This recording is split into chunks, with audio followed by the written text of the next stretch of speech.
Son las 9 de la mañana con 34 minutos. Regresamos a esta primera edición de Radio Análisis de día miércoles 19 de mayo del año 2021 y vamos a tomar contacto con nuestro siguiente invitado que es el encargado de una de las secciones más queridas por nuestras auditoras y auditores. Nos referimos al análisis económico, como siempre, con don Andrés Solimano. ¿Cómo le va, Andrés? Muy buenos días. Sí, buenos días, Claudio. ¿Cómo está usted? ¿Cómo están todos por allá? ¿Cómo estás? Muy bien, Andrés, con ganas de conversar porque sin duda alguna han pasado bastantes cosas desde la última vez que estuvimos acá en la radio, así que hay hartos temas que revisar. Primero quería pedirle una reflexión respecto de lo que ocurrió el fin de semana, don Andrés, ¿cómo vio lo que pasó con las elecciones? Bueno, claramente ha habido un cambio, los resultados reflejan un cambio bastante importante en no solo un realineamiento político que se dio, ¿no es cierto?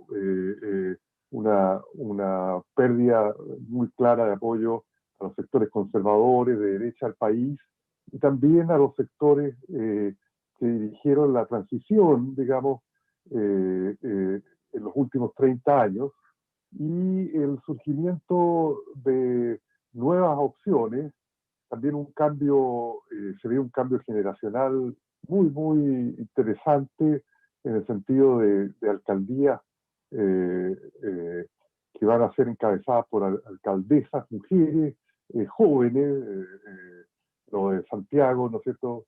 La alcaldesa electa Hasler, creo que cerca de 30 años o 30 años cumplidos recién, mujer, y eso se ha dado en otras comunas. Entonces se ve que se produce una especie de consonancia entre la demanda por cambio pensada en la calle, digamos, a partir del estallido social de fines del 2019 y ahora con los resultados electorales.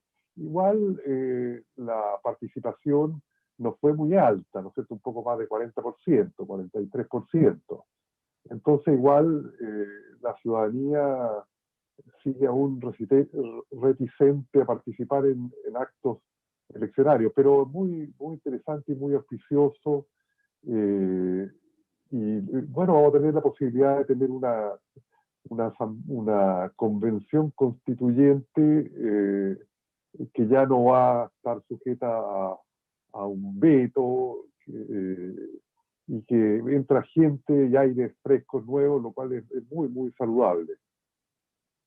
Bueno, Andrés, pero ya aquí entrando en los temas que nos convocan, estas elecciones de inmediato tuvieron efectos a nivel de la economía. Vimos como, por ejemplo, el lunes se desestabilizaron un poco las bolsas, empezó a subir el dólar, que es algo que generalmente ocurre después de este tipo de procesos, en general, después de las elecciones, siempre hay como un efecto en la economía que después se va estabilizando, etcétera, etcétera. Pero ¿cómo ha visto esta reacción, Andrés, que es tan propia también de los mercados, que al parecer que al más mínimo cambio como que se desestabilizan y tiritan entero?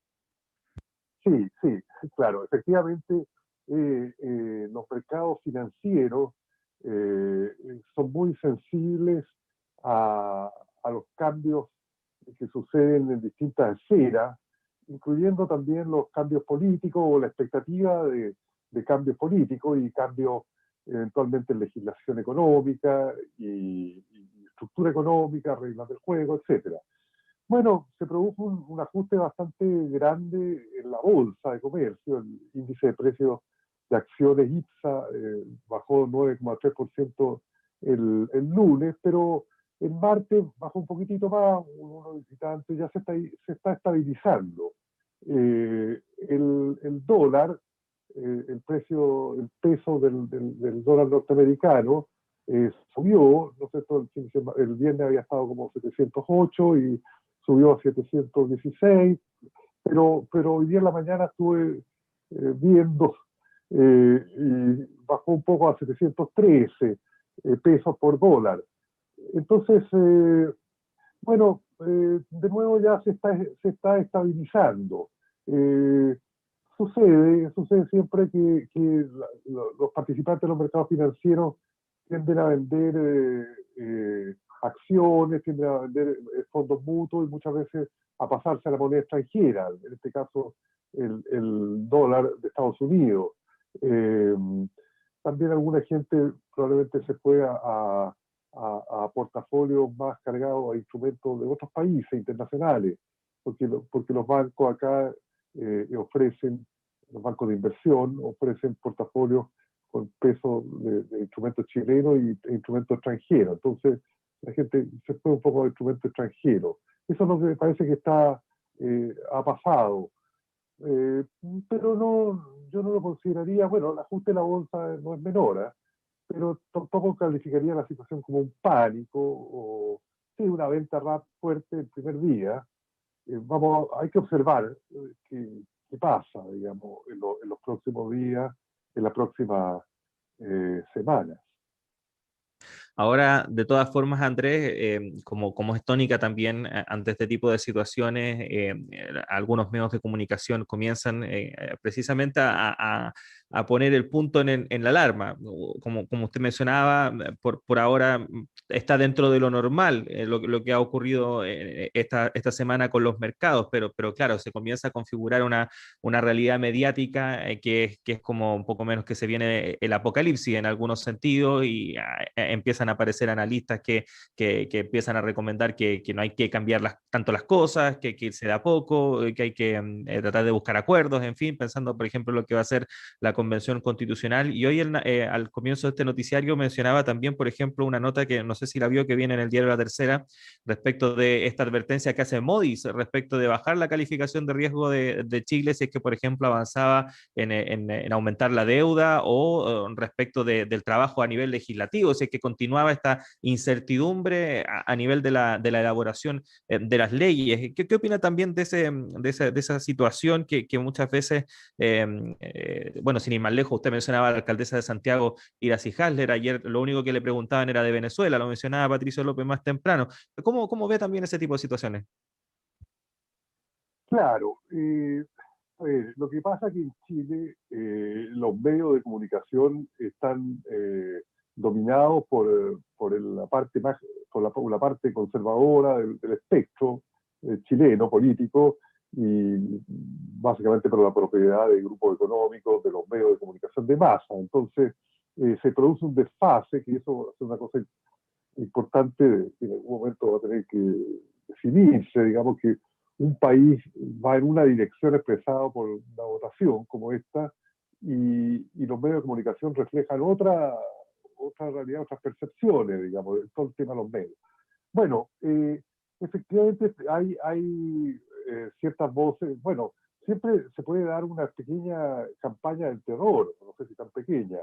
Eh, bueno, yo me recuerdo, porque tengo ya edad suficiente, porque estaba en el colegio en esa época, cuando salió Allende, y a las 2 o 3 semanas, bueno, ahí vino una situación de aumento del precio del dólar, etcétera, y me acuerdo haberlo visto en la televisión al ministro de Hacienda, don Eduardo Frei Montalva, el ex senador Andrés Saldívar Larraín, contando una historia bien terrible de lo que iba a pasar en Chile, digamos.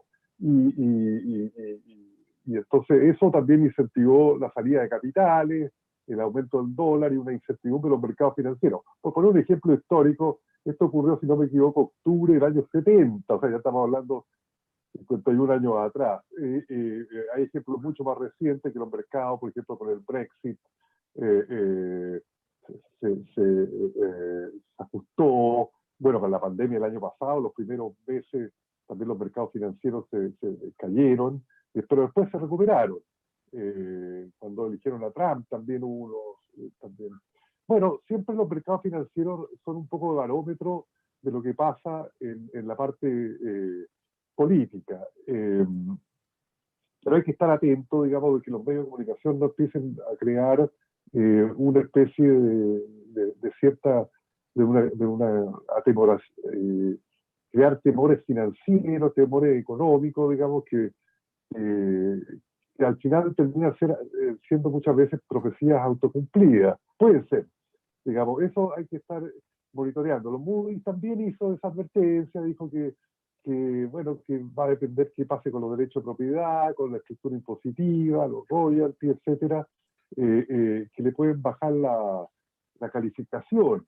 Bueno, a Chile, digamos. Eh, Ahora, esa es una inestabilidad de corto plazo, porque si la Asamblea Constituyente, o la Convención Constitucional, para ser más preciso, eh, aprueba, que yo creo que lo va a hacer después de las deliberaciones que tenga, una legislación económica que conduzca a un país menos desigual, menos polarizado económicamente, digamos, entre un pequeño grupo súper rico y una gran mayoría que vive en una situación vulnerable, que se definan en los temas de los derechos de agua, una legislación no tan favorable quizás a las empresas extractivas extranjeras, etcétera, pero que pueden dar origen a un ciclo de un crecimiento económico con más equidad social, con más justicia distributiva, menos extractivista, más manufacturero. Bueno, eso también va a estabilizar el país, porque el actual modelo económico al final terminó desestabilizando el país, porque generó tanta desigualdad y tantas diferencias de oportunidades que lo desequilibró y que llevó a las Sí, protestas sociales, el estallido parece, social, y ahora esta rúbrica como eleccionaria. sí, eso pareciera que ocurre, ¿Verdad? eso pareciera que ocurre, Andrés, que hay gente que como que se le olvidó lo que ocurrió en octubre de 2019. Claro, claro, hay que ver que las raíces del descontento ciudadano y de la demanda por un cambio, un cambio de los nombres, de las élites, de las clases dominantes en el fondo, tiene una raíz de distintos orígenes, pero una parte importante, una raíz económica, de un rechazo a un modelo económico desigualizador, un modelo económico lleva a una gran inequidad social, que condiciona el acceso a la salud, a la educación, a la capacidad de pago de la gente, que ha empobrecido a los pensionados. Bueno, todo eso son caldos de cultivo, una inestabilidad, una precariedad laboral. Eso es un caldo de cultivo para que las sociedades, que le toma tiempo y que es un proceso a veces gradual, pero que de repente se acelera con estos estallidos, digamos, se acelera, digamos, con un cambio de preferencias como la que vimos el fin de semana, pero que tienen esas raíces, son procesos sociales que caminan lento, pero que de repente irrumpen a la superficie. Yo creo que una forma interesante de verlo, ¿no es cierto? Hay procesos subterráneos que muchas veces no se ven, pero que de repente tienden a emerger. Entonces hay que hacer esos análisis también y no hacer un análisis totalmente cortoplacista. Quiero que pasó con dos o tres variables financieras que igual también hay que monitorearlas porque son importantes, pero que no hay que quedarse solo en eso. Yo creo que este cambio debiera traer más estabilidad al país en el mediano plazo. Y por lo tanto, eso también las agencias internacionales de riesgo, los análisis que hace el Fondo Monetario Internacional y otras instituciones internacionales financieras, debieran reflejarlo, o sea, debieran analizarlo, incluirlo en sus análisis, y no caer en los chantajes de corto plazo. Mire que si usted toca tal impuesto, si se aprueba el impuesto a los súper ricos, va a haber salida de capitales, va a subir el dólar, se va a empeorar la balanza de pago y la calificación del país se va a venir al suelo y ahí se crea un escenario de pánico. Porque si no, uno vive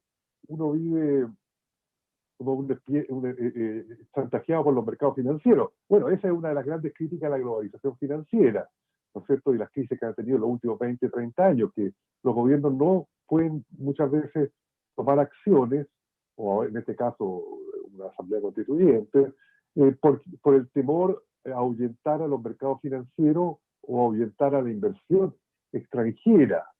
La inversión extranjera es más lenta de irse, ¿no es cierto? pueden alegar y qué sé yo, pero al final no se dan, y menos de Chile, que es un negocio absolutamente redondo el que tiene. Y los mercados financieros van y vienen. Bueno, Andrés, nos quedan unos minutos, pero también te quería preguntar respecto de lo ocurrido ayer en el Congreso Nacional, específicamente la votación que se dio en torno al impuesto a los súper ricos, que finalmente se cayó. Avanzó esta propuesta de Chile Vamos de bajar el IVA para algunos productos, sobre todo los de consumo más masivo. ¿Cómo viste esa situación y la señal también que se da respecto de avanzar en este tipo de medidas que para algunos son fundamentales también respecto de, primero, la emergencia que se está viviendo actualmente y también hacia una mayor equidad, de reducir la desigualdad? Claro, a ver, los parlamentarios que siempre reaccionan con algún retraso, están viendo que cambió el cuadro en el país y que, sobre todo a partir de este fin de semana, pero ya viene cambiando las demandas hace tiempo. Eh, bueno, eh, sí, yo creo que la renuencia, bueno, no se pudo votar lo del impuesto a super rico por falta de quórum, eh, pero eso es medio sintomático. Yo creo que ese es un impuesto que le va a costar bastante al gobierno y a Chile Vamos, o a un grupo de Chile Vamos, no sé si en total, pero de respaldar al gobierno porque no le gusta, incluso si el presidente de la República es uno de los que estaría afectado con ese impuesto, porque está en la revista Forbes de los supermillonarios, de los billonarios, entonces este impuesto le afecta directamente. Ese ya es un gran problema de un conflicto de interés que yo veo, que la máxima autoridad de la República se afecta directamente con una legislación que se está discutiendo y como los proyectos se tienen que presentar por orden ejecutivo. Yo dije ejecutivo, bueno, claramente hay una situación muy anormal que se produce ahí. Bueno, y los otros también, el sector económico grande que podría ser afectado con esto no quiere, yo creo, que se sepa su riqueza real. Ese yo creo que es el key del asunto. No quiere liberar los datos, digamos, de cuántos activos tienen, porque se le percibe que le puede abrir la caja de Pandora para futuros impuestos, etcétera. Yo creo que por ahí va. Bueno, lo del IVA de los productos de primera necesidad también es interesante, digamos, porque ahora lo que se necesita es proteger la canasta básica, porque hay mucha gente desempleada, mucha gente que le ha caído los ingresos, no sabemos cuánto va a durar todavía la pandemia, si van a venir nuevos o no encierro, etcétera, y la gente no va a poder salir a trabajar, entonces hay una urgencia de eso. De nuevo, el sistema político se demoró mucho tiempo y el Ejecutivo de aprobar y todavía no tenemos un ingreso básico universal, fueron un poco con goteo y siempre insuficiente las transferencias de impuestos del ingreso familiar de emergencia. Bueno, ahí se muestra el desfase que hay entre cómo reacciona el sistema a las crisis que estamos viviendo. Y por eso hay el rechazo a todo lo que suena a sistema. Todos los partidos que son vinculados con el sistema, ya sea de la derecha o la centro-izquierda, están en la ciudadanía, se alejó de ellos. Dijo, no, con esta gente no los voy a respaldar. Y yo creo que tiene que ver mucho con cómo se ha manejado la situación en los últimos años y medio. Vamos a ver qué pasa. Son momentos muy interesantes con asomos muy importantes de cambios profundos que pueden haber en el país. No hay que asustarse, no hay que leer demasiado la prensa financiera de los que viven en el corto plazo. Hay que pensar que una cosa es el corto plazo, pero lo otro reformas estructurales que pueden traer estabilidad para un modelo de desarrollo más sustentable y más justo para el país. Y eso es una fuente de estabilidad, pero eso requiere transformar el actual modelo que claramente es desestabilizador por la gran desigualdad que creó. Efectivamente, Andrés, ojalá escuchen ese mensaje ahí en la redacción del financiero, de la economía, del cuerpo B del Mercurio, en fin, de todos que finalmente terminan influyendo en este tipo de cosas. Andrés, como siempre, un agrado estar con usted. Esperamos escucharlo en una próxima ocasión pronto, como siempre, aquí los días miércoles, miércoles por medio, más o menos, ahí estamos en contacto con usted. Así que nada, un abrazo grande y que esté muy bien. Sí. Ya, un abrazo, Claudio, y saludos allá en la radio y a toda la audiencia en la radio también. Muchas gracias, que esté muy bien.